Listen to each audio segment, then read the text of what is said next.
Stress बहुत ही interesting topic है। Stress का मतलब क्या होता है?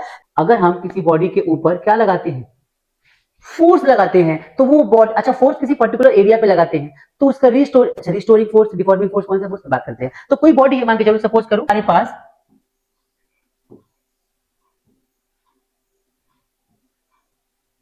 ठीक है, सपोज करो हमारे पास एक वायर है, सिलेंड्रिकल बॉडी है, सिलेंड्रिकल वायर है, और जिसका रेडियस हमें r पता है, और इस बॉडी की पूरी लेंथ जो हमारे पास है वो कितनी है, हम लेंथ मान लेते हैं l। ठीक है भाई, लेंथ का l है।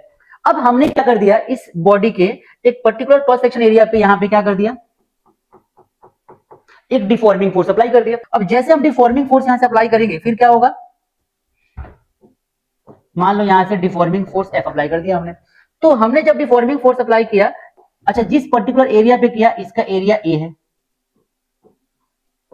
एरिया A है। Deforming force per unit area is called stress.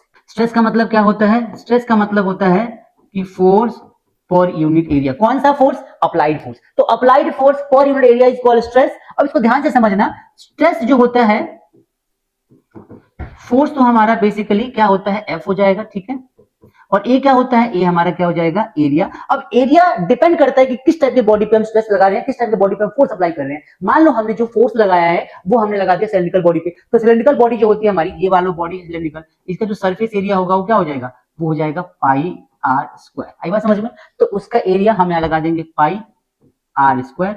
हमें पता है, हमें क्या पता है कि आर इज इक्वल टू क्या होता है, d/2 होता है। तो हम डायमीटर के फॉर्म में भी अप्लाई कर सकते हैं एरिया को। हमें पता है स्ट्रेस इज इक्वल टू क्या हो जाएगा, फोर्स, और यहाँ पे क्या हो जाएगा, पाई डी स्क्वायर, और यहाँ पे 2। ठीक है भाई, तो ये बेसिकली हमारा एक फॉर्मूला है स्ट्रेस अप्लाई करने का। स्ट्रेस क्या होता है, स्ट्रेस का मतलब होता है force per unit area, applied force per unit area. जैसे हम फोर्स लगाएंगे क्या होगा, इसके जो मॉलिक्यूल्स होंगे वो अपनी साइज और शेप को रिगेन करने की कोशिश करेंगे। मान के चलो भाई मेरे पास रबर है, ये रबर छोटा सा मेरे पास पड़ा हुआ है, एग्जांपल ले लेते हैं। अब इस रबर में मैंने क्या कर दिया, फोर्स लगा दी, खिंच गया। जैसे खींचेगा, मैं छोड़ा, ये वापस अपनी जगह पे आया ना, क्यों आया, क्योंकि इसके जो अंदर के मॉलिक्यूल्स वो क्या चाह रहे हैं, इसको वापस अपनी जगह पर लेकर आ जाए, वापस अपनी जगह पर लेकर आ जाए। और वापस अपनी जगह पर लेकर आने के लिए रिस्टोरिंग फोर्स तो लगेगा ना। तो restoring force per unit area is basically the stress. Stress के डायमेंशंस की बात करते हैं, देखो ध्यान से। तो भाई ऐसा यूनिट क्या होता है इसका, ऐसा यूनिट होता है न्यूटन मीटर स्क्वायर। क्यों भाई, क्योंकि ऊपर है फोर्स, नीचे है एरिया, एरिया का यूनिट क्या होता है, metre square, newton metre square. CGS की बात करेंगे, सीजीएस यूनिट क्या होता है, डाइन और सेंटीमीटर स्क्वायर। और सबसे इंपॉर्टेंट डायमेंशनल फॉर्मूला क्या हो जाएगा, ml-1 t-2। ठीक है भाई।